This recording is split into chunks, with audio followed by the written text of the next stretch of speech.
Boa noite a todos. Que possamos receber do alto a inspiração necessária, para o Evangelho da noite. Que cada um aqui consiga ir para uma reflexão, tenha oportunidade de um aprendizado, do entendimento. Como o nosso irmãozinho falou, o tema, vai ser verdadeiras mãos lavadas, Para que a gente possa falar que se nós lembrássemos de tudo aquilo que a gente foi lá atrás, ninguém teria um sorriso fácil no rosto. Porque já fizemos muito, para chegar onde nós chegamos. E nós estamos aonde? O Espiritismo nos ensina, num mundo de provas e expiações. Dentro do Espiritismo a gente ouve isso a todo tempo. Estamos num mundo de provas e expiações. Mas efetivamente o que quer dizer isso? O que quer dizer? Que somos espíritos que estamos em aperfeiçoamento.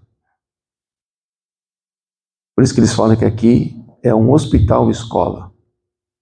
Ao mesmo tempo que nós vamos resgatando, se é assim que nós podemos utilizar, que vamos compreendendo muito das nossas escolhas não bem feitas lá atrás, a gente vai tendo a oportunidade de novas provas para o nosso aperfeiçoamento. E às vezes a gente não estuda direito, não compreende direito, e é comum a gente ouvir no meio espírita falar: o irmãozinho está passando por essa situação, é porque ele fez alguma coisa. Se está passando por isso, é porque fez aquilo, como se fosse uma cartilha. E quando a gente estuda com os olhos espirituais, não com material, a gente consegue compreender claramente que não é isso. Que não existe castigo. Não existe castigo. Para a gente entender, para compreender, eu trouxe aqui algum material que eu recolhi. Esse aqui, Estude e Viva.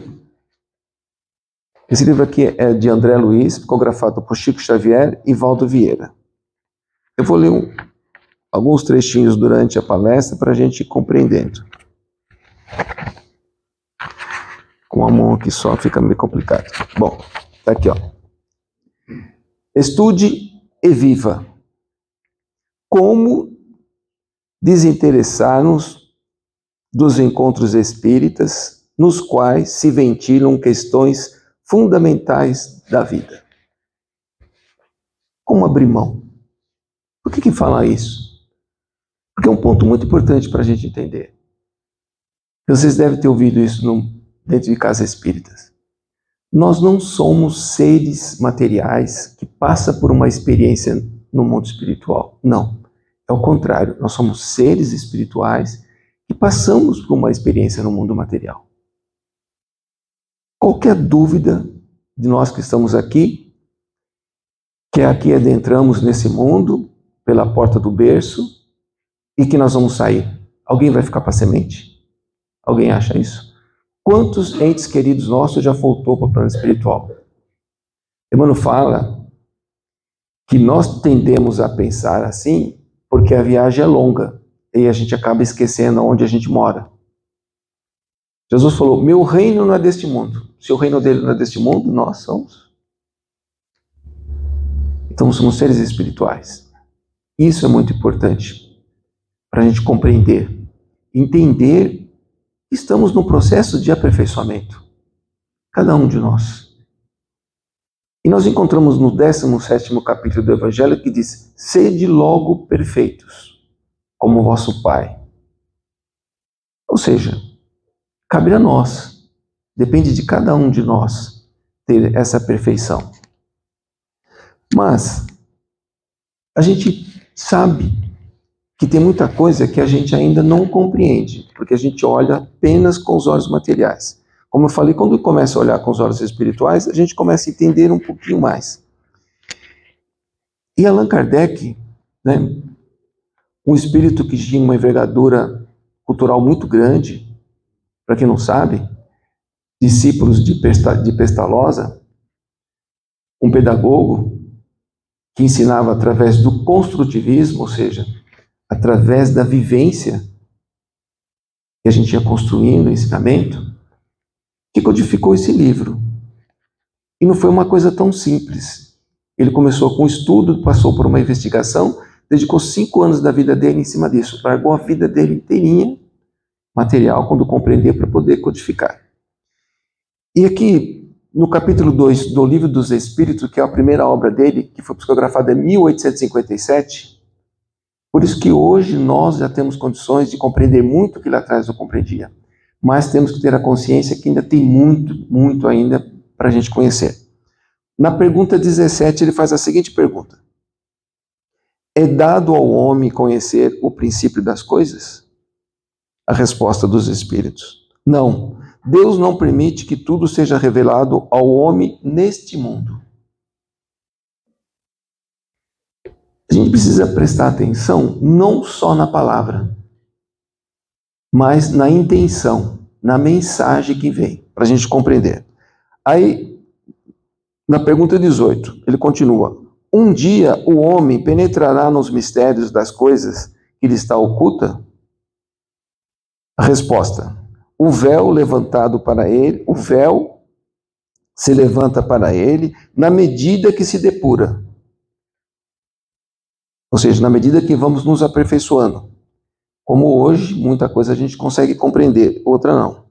E muitas não. E aí ele segue: contudo, para compreender certas coisas é preciso de faculdades que ainda não possui. Ou seja, está dizendo que nós ainda temos algumas faculdades que não possuímos para a gente compreender. Um exemplo: nós conseguimos compreender Deus? Nós sabemos de fato que é Deus? Na primeira pergunta do Livro dos Espíritos, Allan Kardec pergunta: que é Deus? Veja bem, ele não está perguntando quem é, mas que é Deus? A resposta é direta: inteligência suprema, causa primária de todas as coisas. Isso faz a gente entender o que é Deus? Não. Mas no livro O Céu e o Inferno, na segunda parte do livro, Allan Kardec traz uma definição pelos Espíritos de Deus. Diz: incorpóreo, puro amor, de bondade, e não estar circunscritos, ou seja, não estar especificamente no lugar como nós imaginamos, no grau que nós encontramos. Ser incorpóreo. Ou seja, no momento que nós estamos agora, a gente já consegue compreender muita coisa. Primeira coisa que é mais importante, que no nosso imaginário, Deus lá atrás era um ancião sentado num trono, de barba, de cabelo longo, julgando todo mundo. Mas hoje nós já sabemos que não, que o nosso Pai é amor supremo, puro amor. E Ele nos traz que o universo, não a Terra, não o nosso planeta, o universo todo é coberto por um fluido vital de Deus, encharcado com seu amor e com a sua bondade. Que tudo está inserido nele, não existe nada fora. E dá o exemplo assim como o peixe está inserido no oceano, no mar. Não tem nada fora. É esse fluido que os nossos irmãos elevados, num grau acima, conseguem construir e fazer. Assim que nós fazemos o nosso amor. Então, tem algo que nós não compreendemos ainda, mas tem muito que já compreendemos onde nós estamos. E Allan Kardec segue. Na pergunta 244, ele pergunta sobre isso: se é dado a nós a compreender a Deus? Ele diz: não, mas os espíritos elevados sim compreendem a Deus e conversam com Deus. E que nós sentimos e adivinhamos Deus, no degrau da vida que não nos encontramos. Compreendemos e sentimos. E aí nós vamos seguindo. Aí nós vamos aqui agora pedir ajuda para André Luiz. Vou ler um pequeno trecho para compreender. Ele disse assim, ó: apresentamos, pois, este livro aos companheiros do mundo, recorremos à palavra do Cristo, quando nos enxorta: conhecereis a verdade e a verdade vos fará livre. Conhecer a verdade e a verdade vos fará livre. Como que a gente conhece a verdade? Estudando. Esse é o ponto principal que eu vim trazer para nós essa noite, essa reflexão. Estudando. O que é fé para vocês? É comum a gente ouvir As pessoas falam, eu tenho fé, eu acredito, por isso que eu tenho fé. Mas fé não é acreditar. Acreditar é fácil acreditar. Fé é ter confiança em Deus, que é bem diferente. Confiança. Para que a gente tenha plena confiança, é preciso ter conhecimento. Para que a fé seja raciocinada e não cega, que é muito perigoso. Então, o conhecimento. Por isso que está aqui, conheça a verdade e a verdade vos fará livre. É diferente do que acontece no mundo material? Não é diferente. Você chegar para uma dona de casa que cuida da casa e perguntar para ela se ela tem medo de refogar um arroz, ela vai falar para você que ela tem medo? Você pedir para ela refogar um arroz, ela vai ficar apavorada, sem saber o que fazer, né? Estou falando de uma dona de casa. Porque é evidente que as mulheres de hoje, né, graças a bom pai, a evolução nossa, que nós estamos falando, isso mudou muito. Mulher lá atrás era um objeto. Está aqui. A gente aprende sobre isso. Mas é através desse conhecimento, desse estudo, é que a gente vai se desenvolvendo. Passa a ter uma fé raciocinada. E o Espiritismo, eles nos traz essa oportunidade. Exatamente de fazer esse exercício. Como eu li no começo. Como se furtar de uma reunião espírita onde se ventila as situações do mundo espiritual, que é a nossa casa. Nos dedicamos um tempo enorme para o mundo físico. Enorme. E sabemos que é transitório. E o mundo espiritual? Como que nós agimos? E hoje, no degrau da vida que nós nos encontramos, diz, para quem muito foi dado, muito será cobrado, a gente não dá para alegar mais ignorância. O Espiritismo é uma obra riquíssima, riquíssima. Nós encontramos N's obras nos dando a oportunidade de se aperfeiçoar, de sair da ignorância. Aí ele segue aqui, assim, efetivamente não alcançaremos a literatura verdadeira, objetivo, verdadeira, sem abolir o cativeiro da ignorância no reino do Espírito. É forçoso e será observar que o conhecimento é um tipo de aquisição que exige de nós caridade para conosco mesmo. Veja bem, dedicar e buscar o estudo, buscar o conhecimento, é uma caridade para conosco mesmo. E nós vamos comentar um pouco sobre a caridade. Por quê? Se é possível sanar as deficiências do corpo pelas doações da beneficência, como seja o alimento ao faminto, o remédio ao doente, a luz do Espírito não se transmite nem por imposição e nem por osmose. Não se transmite. Cada um tem que buscar. Cada um de nós. Mas vejam bem, nosso Pai é tão bondoso, mas tão bondoso, que nós ainda não conseguimos mensurar ou medir isso. Pergunta 621, Allan Kardec pergunta para os espíritos, aonde está escrito a lei de Deus? A resposta é direta, na vossa consciência, está dentro de nós. O que quer dizer isso? Que Deus colocou em cada um de nós tudo o que nós precisamos, não está fora, está dentro. Verdadeira pureza, mãos mal lavadas. Claro que no degrau que nós nos encontramos hoje, nós sabemos que é importantíssimo lavar a mão antes de uma refeição, não é verdade?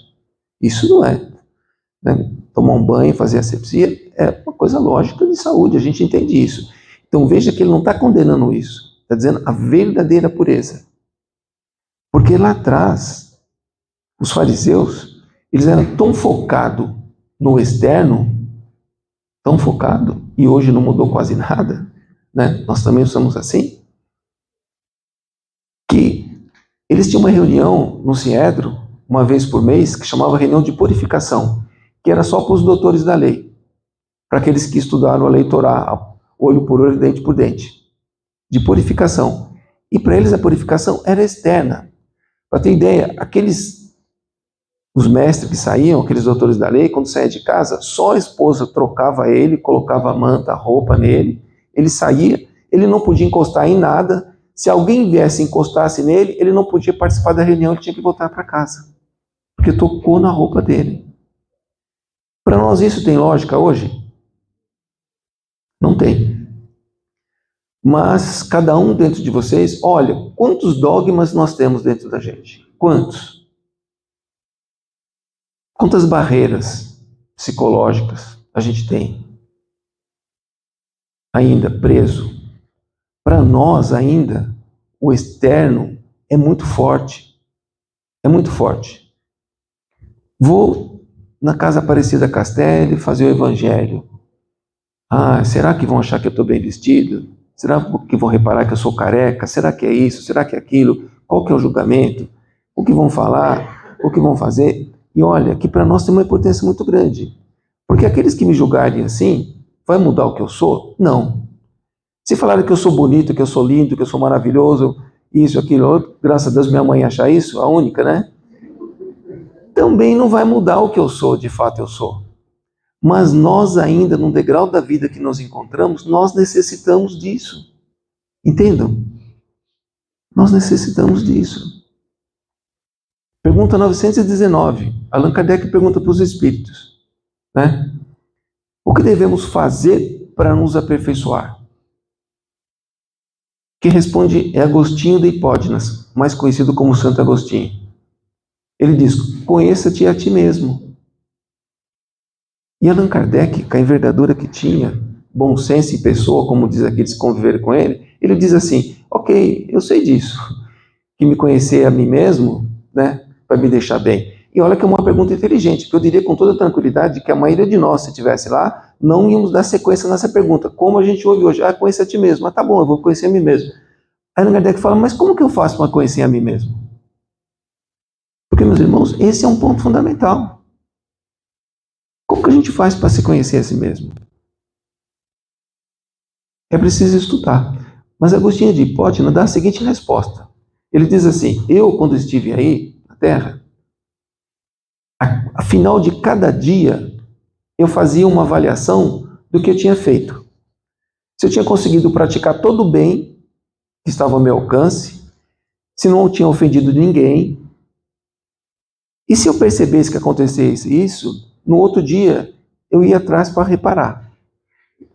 Mas, meus irmãos, para nós isso, esse remédio para nós hoje, ele não dá certo. Agostinho de Hipógenes, ele já estava já na sua última encarnação para ser um espírito puro e não precisou encarnar mais. Já tinha um conhecimento muito grande. Se a gente for tentar fazer isso, nós vamos fazer, sabe o quê? Nós vamos fazer inventário do dia. Ah, eu fiz isso, eu xinguei o cara no farol, eu fechei o outro, mas eu não vou fechar mais, eu não sei o que tal. No outro dia eu vou fazer a mesma coisa. E no outro dia a gente vai fazer a mesma coisa. Mas é aqui que André Luiz nos traz uma receita que está muito mais próximo de nós e a facilidade que tem. Vou deixar isso ficar um pouquinho curioso, eu vou ler um pouquinho no final. Na sequência do parágrafo aqui, ele diz assim, ó, quem aspira entesourar valores da própria emancipação íntima à frente do universo e da vida, deve e precisa estudar. Deve e precisa estudar. E somos nós.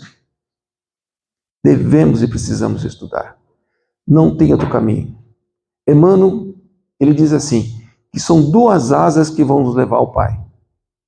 Uma é o saber, o conhecimento, é preciso estudar, e outra é o amor. Por isso que Jesus fala, eu sou o caminho, a verdade e a vida. Somente através de mim chegará ao Pai. Porque ele veio nos trazer a lei do amor. E é exatamente nesse ponto que nós vivemos uma ilusão. Esse é o ponto-chave para a gente entender esse evangelho. Amor. Nós sabemos o que é amor? Não sabemos, meus irmãos. Nós não sabemos o que é amor. Quando Jesus fala, amai a todos, amai o vosso inimigo, nós vamos encontrar no evangelho, a gente fala, como que eu vou amar meu inimigo? Que jeito? Que jeito? Mas tem jeito e é muito simples. É isso que nós vamos entender agora. Porque amor para nós é posse. Minha mãe, meu pai, minha esposa, meu filho, meu.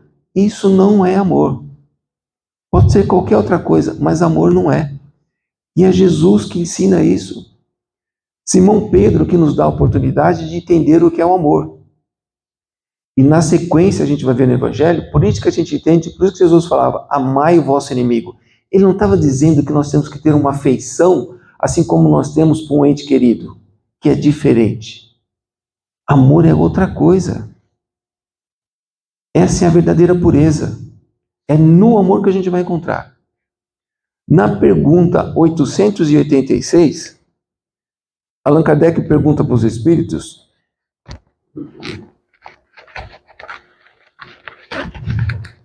o tópico chama caridade e amor ao próximo. Ele pergunta para os espíritos, qual é o verdadeiro sentido da palavra caridade e como entendia Jesus?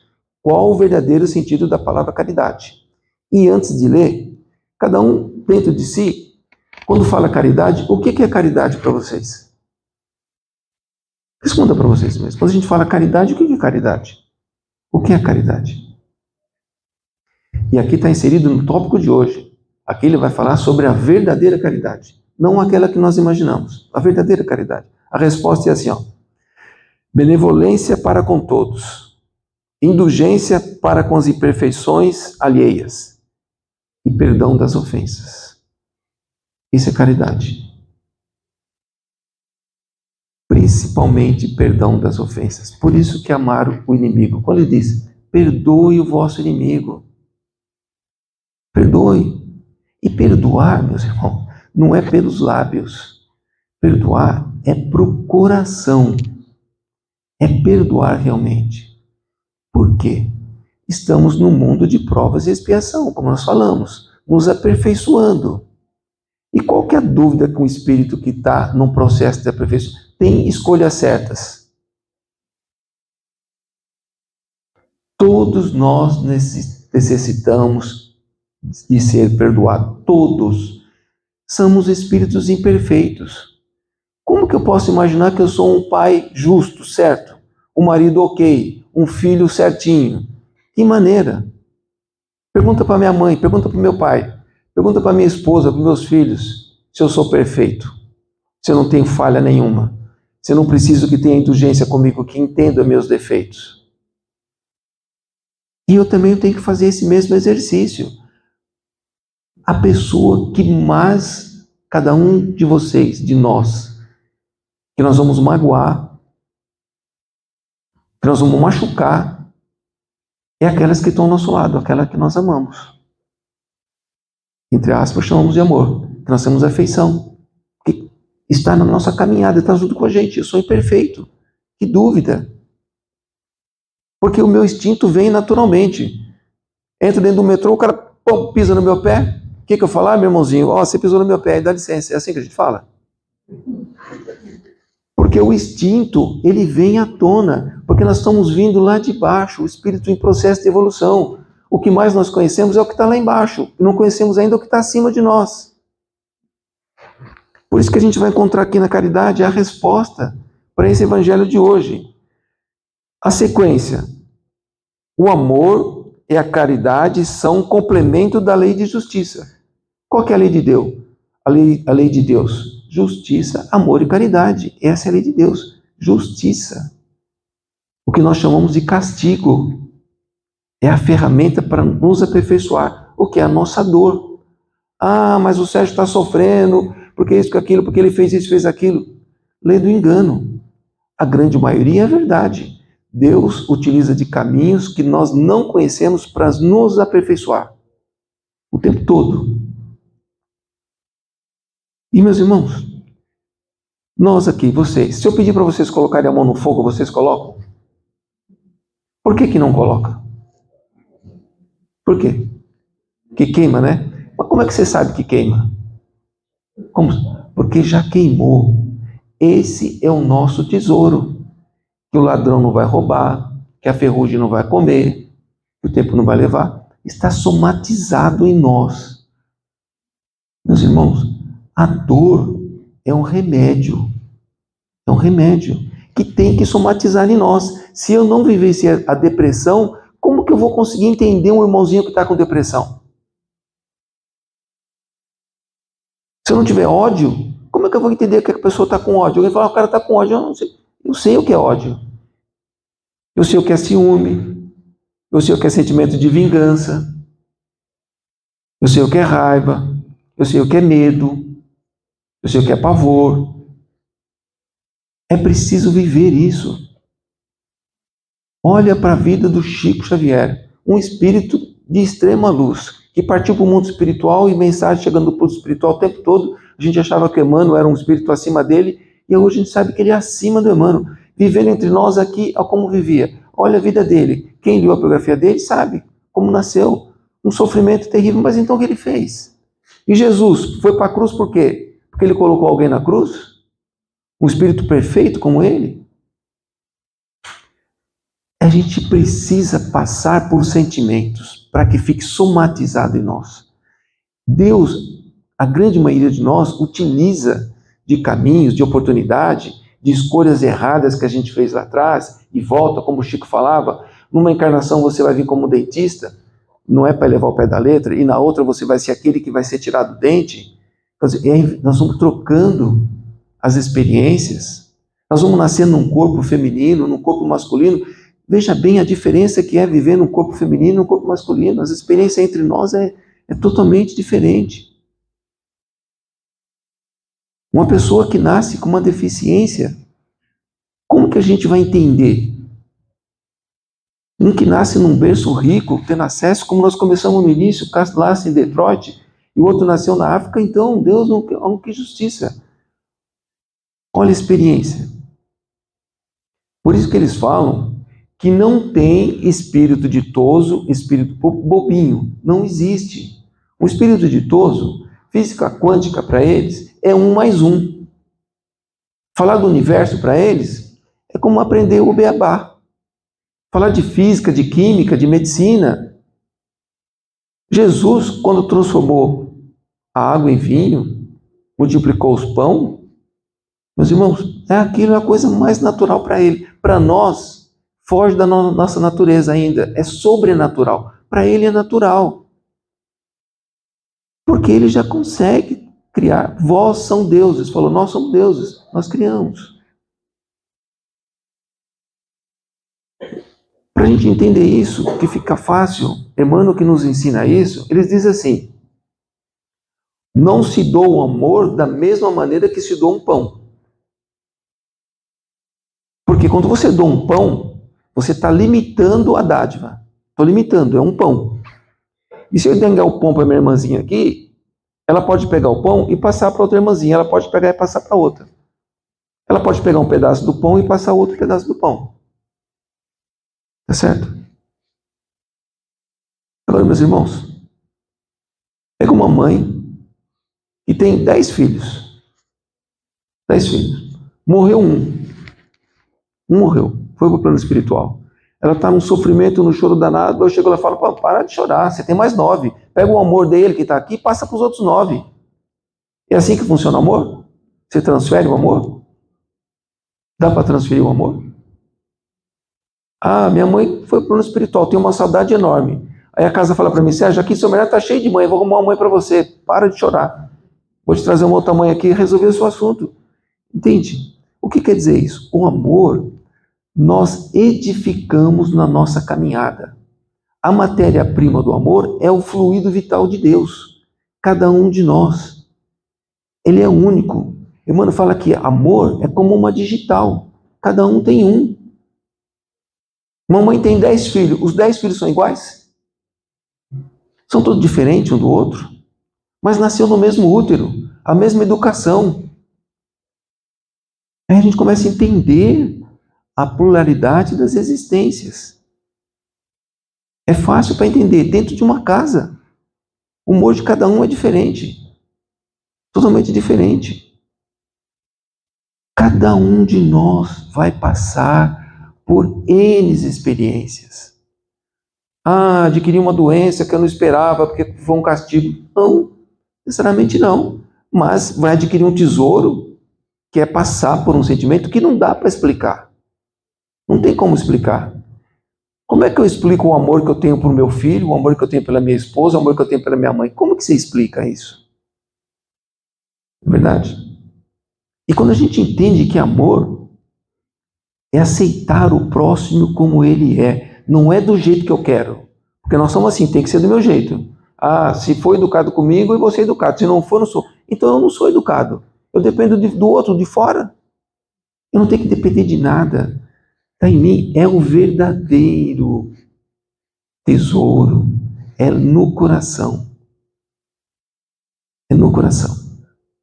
Simão Pedro, voltando para casa, depois que Jesus tinha proferido o Sermão do Monte, ele vem voltando, ele olha para Jesus e fala: Mestre, eu não consigo te explicar o que eu estou sentindo. É tão forte que é como um sol que tivesse nascido dentro do meu coração. Que felicidade, eu não imaginava que existia algo tão maravilhoso como esse. E ele fala para Jesus: sabe que eu sou um pescador humilde que nunca tive tempo de meditar sobre uma situação dessa. Nem eu e nem os meus.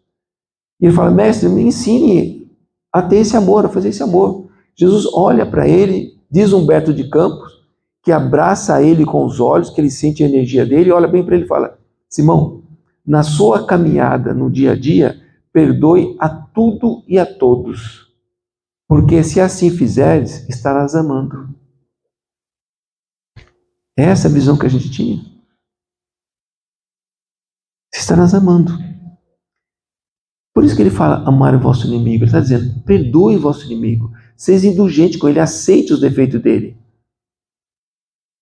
E é numa conversa que ele tem com Hanan Assad, um doutor da lei, que foi ele que mandou Jesus para a cruz, que encontra ele bem antes. Jesus entra em Jerusalém e vê aquela movimentação no Sinédrio, como a gente está hoje, entrar na estação da Sé, aquele monte de gente circulando, cada um buscando nas tribulações nossas, como se ali tivesse tudo certo. E Ana vê Jesus encostar lá, com aquela roupa dele simples, e ele olha, ele vê que ele destoava daquele lugar, e chega até ele e fala: "O que fazes você aqui, carpinteiro?"